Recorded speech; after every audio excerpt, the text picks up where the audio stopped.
no sé, a mí me da la sensación que usted, algunas veces los he visto entrevistar, en este caso no a ustedes, sino que a algunos de los que han estado en los trabajos, y es como que piensan que tienen que quedarse como pasivos ante la respuesta del tipo. En realidad, o sea, ustedes tienen que escuchar a la pregunta, a la respuesta, perdón, más que a la pregunta. La respuesta en muchos casos te da como un, che, ¿en serio? O sea, te da para un feedback que escapa de tu esquema de preguntas, ¿no? Digo, no tenés que, o sea, ponele, no sé, hay que decirme con la madre Martina. La madre Martina se copa hablando de lo que recordaba, los viajes, sí, qué sé yo, y vos en la próxima pregunta tenés algo de la corrupción menemista. Bueno, no le digas, o sea, no le vas a preguntar a tu mamá de golpe, y bueno, ¿y Menem fue corrupto? ¿Qué sé yo? O sea, no va por ahí, digo, si se prenden algo y vos podés como repreguntar sobre la marcha, me parece que está buenísimo que seas un oyente, un entrevistador activo, ¿no? O sea, que repregunte sobre cosas piolas que la persona está dispuesto a responder. Aparte de última, si la madre de Martina recuerda más toda esa parte, bueno, bienvenida sea el recuerdo más de esa parte de la madre de Martina. Dale. Bien, muchachos, vamos a lo nuestro. Necesitamos Romero. Puede ser alguno que lo tenga, no deberían tenerlo todos, pero digo, no sé si lo tienen a mano. Nosotros habíamos hecho, lo último que hicimos formalmente de historia fue todo lo que tenía que ver con ley de reforma de Estado, porque me tuve que fijar, no voy a mentir, no me acordaba. Ley de reforma del Estado y ley de emergencia económica, ya por principios del menemismo. Nosotros lo que hicimos, para aquel que está muy descolocado, hoy nos metemos formalmente en la parte económica, todo lo que tiene que ver con plan de convertibilidad. Nosotros habíamos establecido una diferencia en tres del menemismo que se condecían con determinados elementos concretos. Obviamente 89-99, en tanto él llega y él sale. Y después habíamos marcado un 91 que asociábamos con plan de convertibilidad y un 95 que asociábamos con crisis del tequila. En ambos elementos, o sea, ambos elementos que marco, que no son su entrada y su salida, son elementos económicos. ¿Estamos? Habíamos marcado una herencia complicada a nivel económico y social, producto de esa ineficiencia alfonsinista que le ha valido a Alfonsín su salida anticipada. Teníamos un plan de convertibilidad acá y nosotros dijimos que a esto Romero lo definía jefatura exitosa y dijimos que a Romero esto lo define como jefatura decadente. Esto no es nuevo, está repetido hasta el hartazgo. Ahora, dentro de lo que era jefatura exitosa, lo que uno tiene que pensar es que lo que hace Menem, dijimos en su momento, hace ya un re tiempo atrás, y siempre recuerdo lo dijo Mazzini, fue como una recuperación, o al menos, por ejemplo, haber como aprendido de la gestión de Alfonsín y haberse llegado bien con determinadas entidades corporativas. Vimos lo que pasaba con Fuerzas Armadas, vimos lo que pasaba con Iglesia, vimos lo que planteamos sobre los medios de comunicación. Y lo que habría que ver es, porque la Argentina se mueve a full por cuestiones económicas, esto para mí no es una novedad, lo que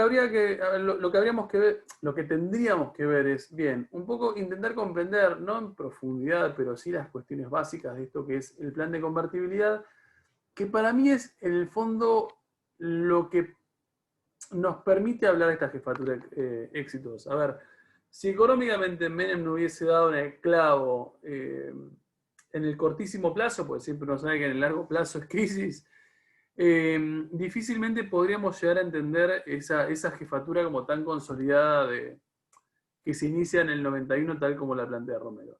De la mano de esto, más allá del típico 1 a 1, vemos un toque de algo y sobre la base de eso nos vamos a la página...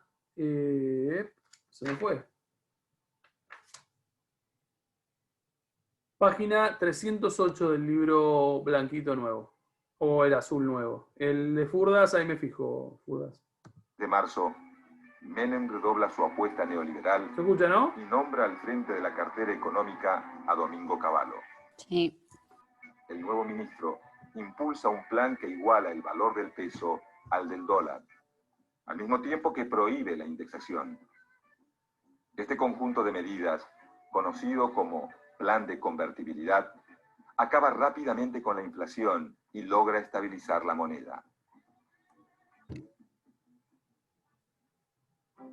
Desde un principio, la estrategia de Cavallo se ve favorecida por el contexto económico internacional, marcado por la abundancia de capitales disponibles para la inversión. atraídos por la decisión mostrada por Menem a la hora de aplicar las reformas neoliberales y por los amplios márgenes de ganancia que ofrece el país, durante los primeros años de la década del 90, muchos inversores se dedican a la compra de activos nacionales y a prestar dinero al Estado argentino. Este flujo de capitales, sumado a la apertura irrestricta de los mercados, rápidamente dinamiza la economía, extiende el crédito y da seguridad económica a los sectores asalariados. Mientras muchas industrias nacionales incorporan nuevas tecnologías y la clase media cambia el destino de sus vacaciones por Europa o Cancún, el gobierno de Menem inicia una nueva etapa de su reforma estatal que incluye, entre otras cosas, el desmantelamiento de la salud y la educación pública y la entrega de los recursos energéticos. En los años posteriores a 1992, usando el argumento del federalismo, el gobierno de Menem traspasa la salud y la educación pública a los estados provinciales. La razón de esta maniobra es mostrarle a los organismos de crédito internacional que el gasto público ha disminuido. Punto. No me interesa mucho más de esto. ¿Qué es el plan de convertibilidad? ¿Qué es lo que ustedes saben que es el plan de convertibilidad? Además del 1 a 1 que... Bueno, como que tiene como inicial, tiene como primer principio frenar la inflación del momento. Sí, lo logra. O sea, en ese sentido, sí, lo logra, tipo exitoso. Bueno, que es cambiar, o sea, el 1 a 1, que sea el mismo, que tenga el mismo valor el peso argentino que el peso del dólar. Y después se diría un montón de cosas más, pero me faltó economía en quinto año, así que no sé. Estamos de acuerdo. Bien, vamos a una cosa, vamos un segundo al texto. 308, a ver, hay un par de parrafitos que nos dan una idea respecto a lo que es la ley de convertibilidad. Porque, a ver... Lucho, yo tengo una pregunta más. ¿El 1 a 1 se mantuvo hasta la crisis del 2001? Hasta el 2002 puede ser. Son 10 años de convertibilidad, tendría sentido que sea 2001, pero en realidad el que saca es 2002, o sea, son 10 años y un par de días. Pero ahí lo que pasa es que aumenta el valor del dólar, digamos. Claro, en realidad, a ver, el 1 a 1 es... A ver, el 1 a 1 sale con Duhalde. O sea, Duhalde hay un discurso muy conocido, después veremos un discurso conocidísimo que dice algo así como el que apostó al dólar o el que guardó dólar recibirá dólar. Nada, o sea, Duhalde... El que depositó dólares recibirá dólares, esa es la frase.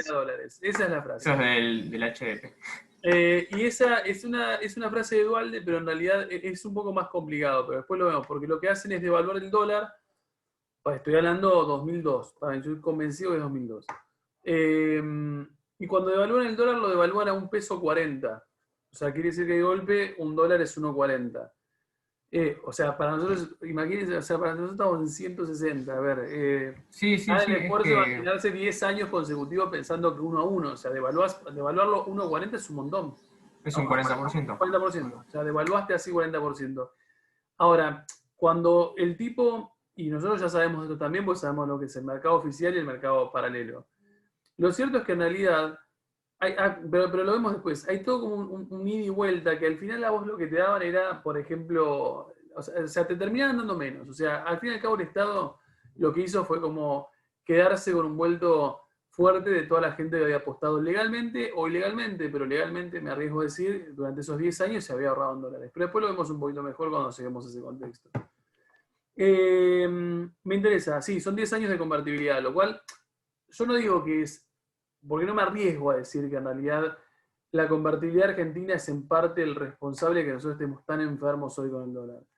Porque en realidad tengo registros de que ha habido previamente, siempre es como la Argentina corrió detrás del dólar, sobre todo segunda mitad del siglo XX. Pero un poco, yo creo que un poco es responsable esta paranoia de decir, che, yo creo que una vez lo charlamos, países tan cercanos como Brasil ni saben cuánto les cotiza el dólar.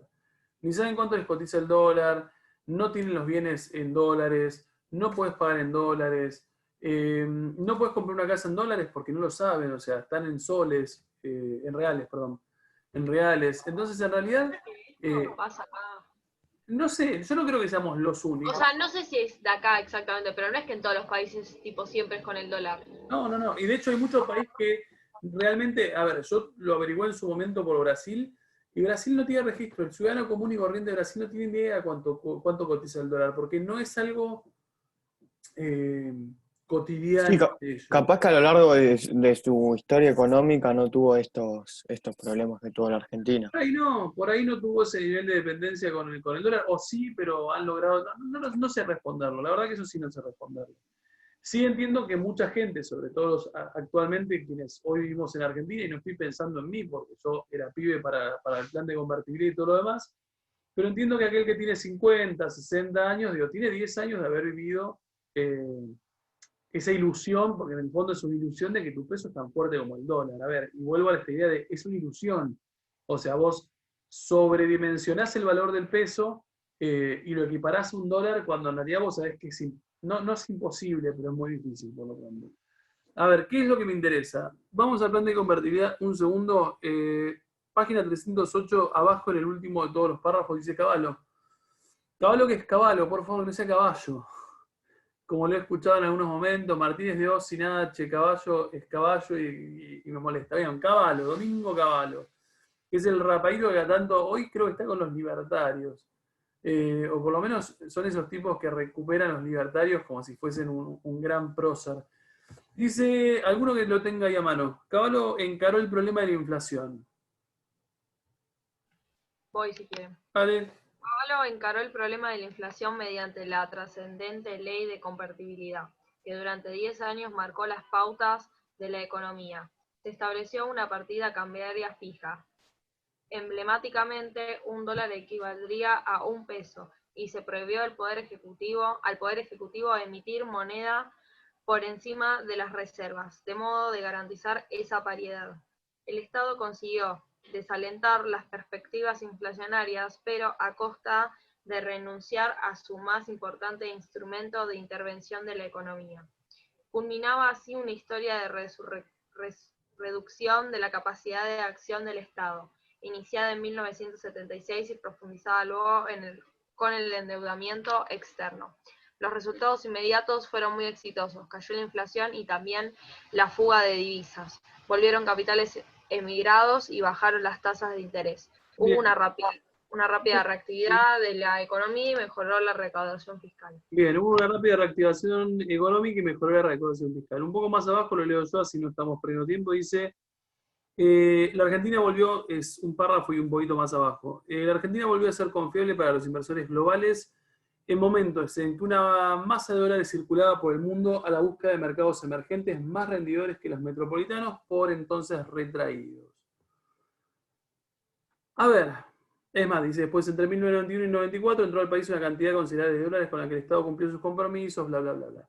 ¿Qué es? Primer elemento que hay que tener en cuenta para comprender un poco la cuestión de la convertibilidad. ¿Todos ustedes vieron La Casa de Papel? Sí. Sí. ¿Qué pasó? ¿Qué? No sé. Tiraste beef. Sí, le Tiraste una tiraste onda de beef. ¿Qué pasó? No entendí. Dijiste que leía lento, Lucho. Claro. Ah, porque leí rápido. No, terminó de leer y dijiste, leo yo si no perdemos tiempo. Ah, no, así no perdemos tiempo, no por eso. No, lo pensé, no perdemos tiempo hasta que los ubico en el lugar, porque no era un párrafo entero. No. Dale, La Casa de Papel. ¿Está grabada, Lucho? Después no. No, sí está grabada. Pero no fue, esperá, igual me voy a defender grabado, ¿no? Igual lo editas esta parte. No, porque no fue como, para no perdemos tiempo de, che, José está leyendo lento. De hecho, leyó bárbaro, leyó pausado y bien. Fue como hasta que los ubico, que estábamos en el cuarto renglón, ya perdimos un montón de tiempo igual. No, pero no fue de ahí, No, José, si no yo te digo, dale, José, ya está el altura del partido, te digo, José, lee lento. Pero no fue el caso. Bien, ¿qué es lo que me importa? A ver, decíamos, lo de La Casa de Papel. Hay una parte de lo que leyó José muy bien, y muy pausado, pero bien, donde dice, se prohibió al Poder Ejecutivo emitir moneda por encima de las reservas, de modo a garantizar esa paridad. A ver, pregunta, muchachos. ¿Qué quiere decir? Preguntar porque no lo entendí. Por eso, ¿qué quiere decir no emitir moneda. Y volvemos a la idea de casa de papel. ¿Qué quiere decir eso? Que no Y se podía mientras más producir, O sea, no podés imprimir billetes. no se podía producir los billetes en Argentina, o sea, dependía creo que de las reservas que tenía en el banco, de dólares, Seguro. cuántos billetes podía Sí, imprimir. eso es seguro, pero hay un dato que no es menor. La Argentina es un país, lamentablemente, que ha tenido muchísima mala conducta en lo que tiene que ver... Es un a ver, país lamentable. no es mala conducta, en realidad tiene que ver con el nivel de gasto estatal que ha tenido siempre. Estamos, o sea, sobre todo desde la segunda mitad del siglo XX. O sea, ha tenido mucho gasto estatal, mucho estado de tipo keynesiano, que no siempre se ha condecido, o sea, sí, no condecido, pero se dice, a ver, que no se condice siempre con dicho. Sí, porque la vida... No se condice. Condice, Sí. ahí está, no importa. No, que no se condice siempre con el nivel de ingresos que tiene el Estado. De hecho, la Argentina tiene un montón de momentos de crisis, de recesión y demás, y uno se podría preguntar, che, pero en esos momentos de crisis, o por lo menos de recesión, ¿cómo te financiaste? ¿Cómo seguiste manteniendo los planes sociales? Y a ver, es pensar, o los planes o las ayudas, o sea, no son todos planes. Es tan fácil como pensar, por ejemplo, Argentina hoy 2020. Argentina hoy 2020, pienso los IFE. ¿De dónde están saliendo los IFE? Vos tenés las maquinitas creando plata a lo pavote. O sea, la realidad es De la que, misma manera que aumenta el dólar. es que básicamente es casi un efecto. O sea, es porque vos Por estás, eso. todavía no tenemos todo, el 100% del efecto, digo, pero es porque vos estás creando plata de manera desmedida, porque entendés, a ver, no lo estoy criticando en este caso, podría estar criticándolo, pero no, porque entiendo que hay un montón de sectores que necesitan las manos del Estado en este contexto bastante particular. Lo cierto es que lo que está haciendo el Estado argentino actualmente es jugar con las maquinitas de la Casa de Papel, vamos, pero las argentinas. Históricamente, en muchas oportunidades, el Estado argentino lo que ha hecho es eso. ¿Estamos? O sea, hay muchos momentos en la historia de la Argentina en donde vos, como Estado, lo que hiciste fue tomar las riendas de la Casa de la Moneda e imprimir un poco más de billete en tanto vos necesitabas para lo que sea. A ver, lo que está haciendo la ley de convertibilidad es básicamente atarse de manos. ¿Qué quiere decir? El Estado, para garantizar la paridad cambiaria, o sea, para garantizar que un peso sea un dólar, lo que vos tenés que tener es básicamente como una cierta paridad respecto del dinero circulante que hay respecto a las reservas en dólares que hay en el Banco Central. Si vos emitís mucho más dinero, quiere decir que hay mucho más dinero por la misma cantidad de reservas que hay en el Banco Central. ¿Se entiende la lógica? A ver, ¿quién dijo? Sí, por eso pierde el valor. Por eso pierde valor. A ver, dale, Bautista, intenta explicarlo. Lo mismo que hice yo. No, pero es como que si tenés, si vos tenés, no sé, 10 pesos o 10 dólares en el banco y tenés 20 pesos circulando, esos 20 pesos equivalen a los 10 dólares que tenés en el banco. Entonces pierde su valor.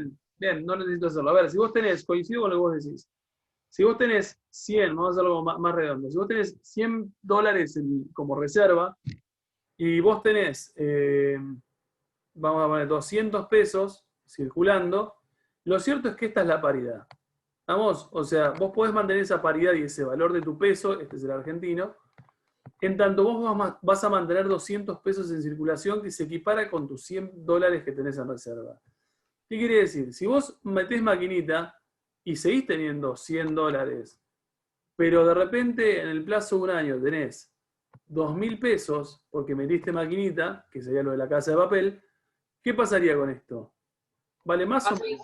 100 dólares. Bien, vas a seguir teniendo 100 dólares, pero en realidad lo que vos te encontrás es que anteriormente, un año atrás, tenías contra 200 pesos argentinos en circulación, vos respaldabas el valor de tu peso con esos 100 dólares. Ahora son 2.000. Quiere decir que acá lo que tenés es un proceso a ver, a su manera lo que hiciste fue devaluar. ¿Se entiende lo que estoy diciendo? Claro, tipo, actualmente se está devaluando cada vez más el peso por la cantidad de emisión. Exactamente. Todavía no Esto es lo que no pasaba con Menem. Bien, eso es actualmente. Sí, coincido, ambos tienen razón. O sea, hoy todavía no estamos como absolutamente conscientes del nivel de devaluación. A ver, devaluación formal o informal, ¿no? Digo, porque hoy el impuesto, a ver, a su manera son diferentes tipos como de devaluaciones. Vos estás con los impuestos que te están poniendo para que pagues para comprar dólares, eventualmente es una devaluación como semi-encubierta, eventualmente va a llegar ese valor. Entonces, Esto es lo que vos no podés hacer con Cavallo.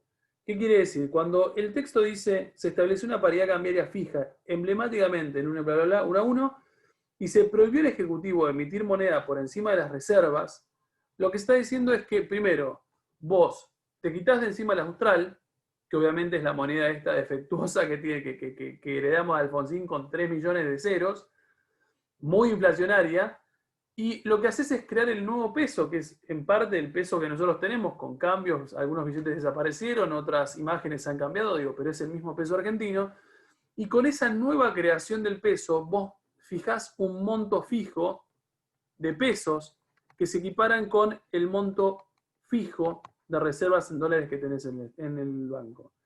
Y de esa manera vos podés decir, che, mis pesos valen 1 a 1. Ahora, la pregunta que uno se hace, que debería, a ver, no digo que está mal que no se la hayan hecho las personas de este momento, es, suponemos que Ligüe es un jubilado, que en ese momento, obviamente, cuando vos, a ver, si vos estás cobrando o tenés una economía de 1 a 1, convengamos que tu sueldo va a ser de 300 pesos, ¿no? Digo, porque son $300, sobre todo si es una jubilación. Si pensamos a Ligüe en situación de ancianidad, y Ligüe compra, no sé, cobra esos 300, 400 pesos, y Ligüe en ese mismo momento va y cambia por 300, 400 dólares en un banco. Ligüe, ¿lo puede hacer? Sí, en ese momento sí. ¿Sí? ¿Con obstáculos? No. No. Si No, yo, porque como es lo mismo. si yo como Estado garantizo que un peso es un dólar, quiere decir que cuando Ligüe en 1993, siendo anciano, cobró sus 300 pesos y quiso cambiar inmediatamente porque le pintó esos 300 pesos a 300 dólares, yo como Estado no te puedo poner restricciones a eso, porque si no,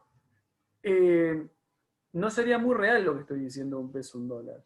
Entonces, para entender cómo funciona el plan de convertibilidad, y ahí es cuando hay que agarrarse los pelos, hay que comprender que en realidad, durante todo este momento, que es el que uno define como jefatura exitosa, yo marcaría por ahí un quiebre ahí 94-95, lo que vos tenés es algo, fíjense, cerré el texto, pero creo que lo dejé abierto en el lugar. A ver, la parte que yo leí, que era página 309, dice: la Argentina volvió a ser confiable para los inversores globales en momentos en que una masa de dólares circulaba por el mundo en la búsqueda de mercados emergentes. Pensemos que ahí lo tenemos que entroncar con esta segunda oleada neoliberal, un montón de plata dando vuelta producto de ese nuevo, ese nuevo boom económico. Y dice, más rendidores que las matrimoniales, eso no me interesa, y dice, entre 1991 y 1994 entró al país una cantidad considerable de dólares. A ver, ¿qué es lo que está diciendo acá Romero? FMI de por medio, Banco Mundial de por medio, personas que han venido a invertir en Argentina porque éramos un mercado emergente, privatizaciones masivas de por medio. Lo que ha recibido la Argentina durante todo este tiempo, sobre todo este primer menemismo, es una entrada masiva de dólares, porque tanto en forma de inversión o en forma de préstamos, la Argentina era confiable. Inversores de por medio está invirtiendo en la Argentina porque entiende que va a ganar, préstamos de por medio porque entiende el mundo que la Argentina va a pagar. ¿Estamos? O sea, que está en condiciones de poder hacerlo. ¿Qué quiere decir? Cuando Ligüe camina y va hacia el banco, en realidad Ligüe va y compra sus 300 dólares y el Estado argentino no puede frenar esto, no hay restricción para la compra y venta de dólares. El tema es que vos, banco o Estado nacional, podés sacar los dólares de acá, estoy redondeando, no sé si ven lo que estoy redondeando. ¿Podés sacar los dólares de tu reserva? No, eso no. No, porque en realidad la reserva está a la par de la cantidad de dinero circulante que vos tenés. Entonces, de acá no van a salir los dólares que van a Ligüe, porque en realidad estarías aniquilando el plan de convertibilidad. ¿De dónde sale la plata y los dólares que provienen y que se les van a dar a Ligüe? Y de los inversores. De inversores y préstamos y entrada FMI y demás que le entra a la Argentina en este momento. ¿Qué quiere decir? Que en realidad, para mantener este plan activo, básicamente lo que hay es un drenaje de dólares constante. A ver, una entrada de dólares constante en formas de préstamos, inversiones o ventas que entran al Estado y que básicamente se escapan gradualmente, muy gradualmente, siempre pensemos que es un mundo con mucho dólar, se empieza a escapar gradualmente a un montón de sectores que consumen esos dólares porque eventualmente el Estado les está diciendo que lo pueden hacer. No están haciendo nada ilegal, o sea, el Estado te está bancando esta situación. ¿Qué quiere decir? Yo siempre invito a pensar que por ahí no es el caso pero sí, siempre vamos al caso de la madre de Martina. La madre de Martina, que es una tipa que ha viajado un montón con los dólares de los 90, así como el padre de fulano, mi viejo que ha comprado finalmente su casa en los 90 con los dólares, o los viajes que yo he hecho en los 90, o piensen todas las cosas de aquellos que hayan sido beneficiados por los 90, incluso los ahorros ¿por qué no?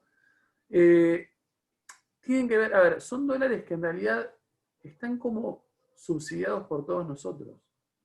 Es decir, estos dólares que toda la década, que gran parte de la Argentina de la década del 90 se cansó de consumir, en realidad lo único que han hecho en muchos casos es acrecentar enormemente la deuda. Claro, no lo producíamos nosotros, No, solo no. los consumíamos. Exactamente, solamente los Y eso fue lo que generó todo. Exactamente, eso te va a estallar, eventualmente eso lo van a terminar, lo terminará pagando Néstor en su gobierno cuando finalmente cierre todo lo que es Banco Mundial y FMI le venda como elimine las deudas. Pero si uno se pone a pensar, en este momento, lo que nadie se le ocurrió pensar, pero yo siempre invito también a pensar que nadie, no tienen por qué están formados en esto, es que en realidad es muy ilógico pensar que un país como la Argentina, con la fragilidad económica que tiene Argentina, logre tener una moneda tan fuerte como el dólar. En realidad nadie se lo preguntó, o pocos se lo han preguntado, pero por lo pronto muchos de acá lo han disfrutado.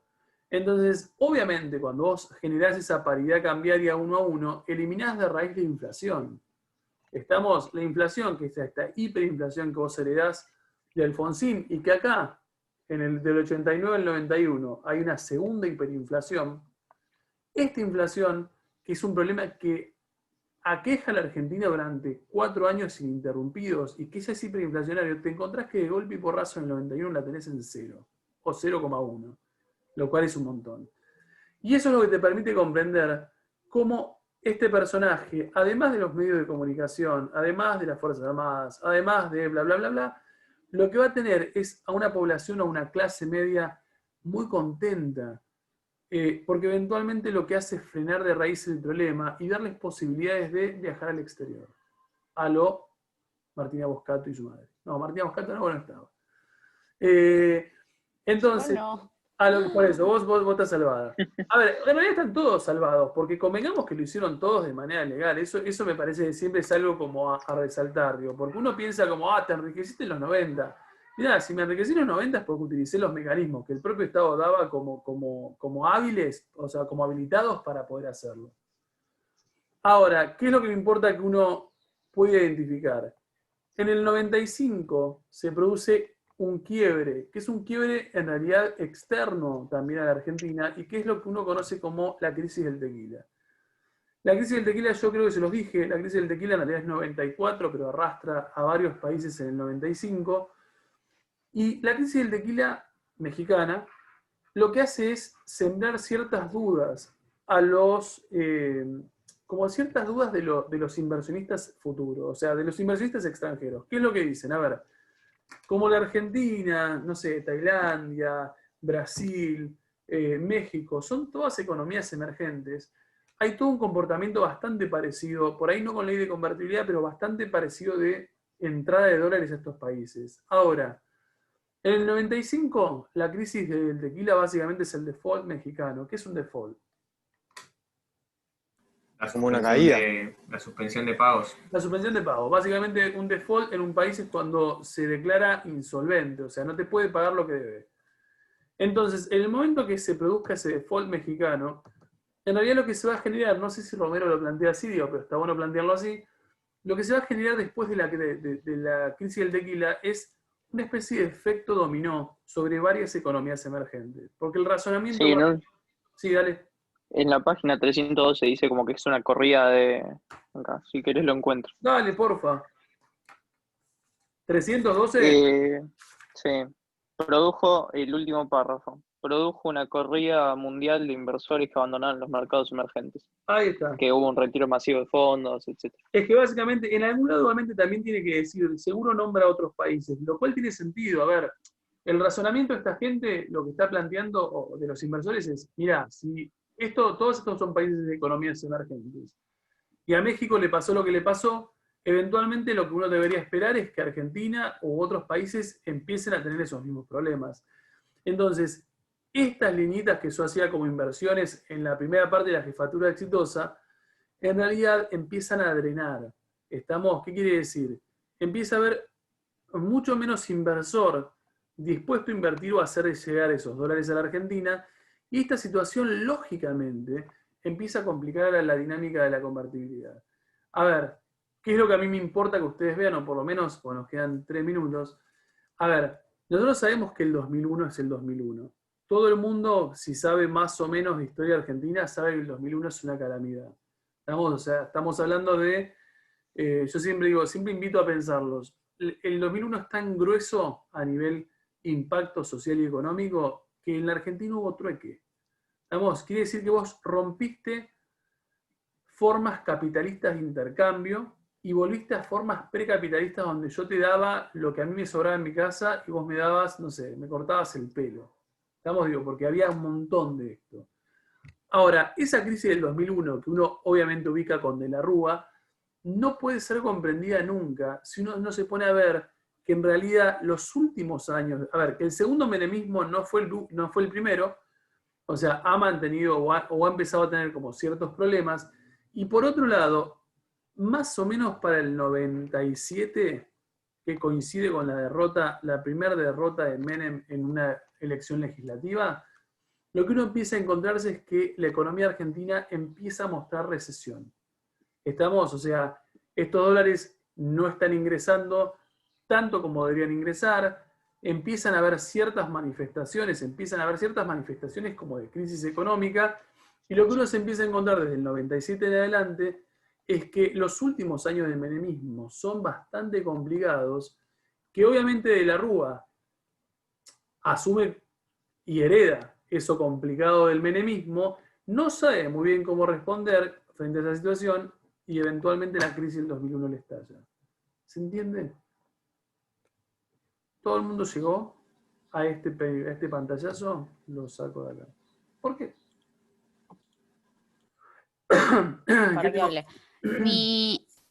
Tengo muy poco conocimiento económico. O sea, no sé, no, es que ponele, me decías, me decías de Fall y decí que lo dijo Coso, pero es como que me faltan un... Bien, una cosa, para la próxima, que va a ser la semana que viene, de historia, chusmeá de vuelta a la clase y fíjate aquel concepto que te haya complicado. Claro. Los demás, para empezar a hacerle como una especie de transición hacia la parte de la Rúa, hay un apartado desde la página 321 de Romero, que se llama Un país transformado. Acá, Furdas, vos ya no tenés el texto, ¿estamos? Porque el tuyo es el azul y llega solamente hasta el menemismo. De ahí hasta el próximo, son varias hojas, pero es muy fácil de leer. Estamos de ahí hasta donde dice el fin del menemismo para el lunes de la semana que viene. ¿Estamos? Nada más. Los dejo acá y Marti, busca lo tuyo. Los dejo acá porque ya se corta esto. Un país transformado. Adiós. Nos vemos. Nos vemos. Nos vemos.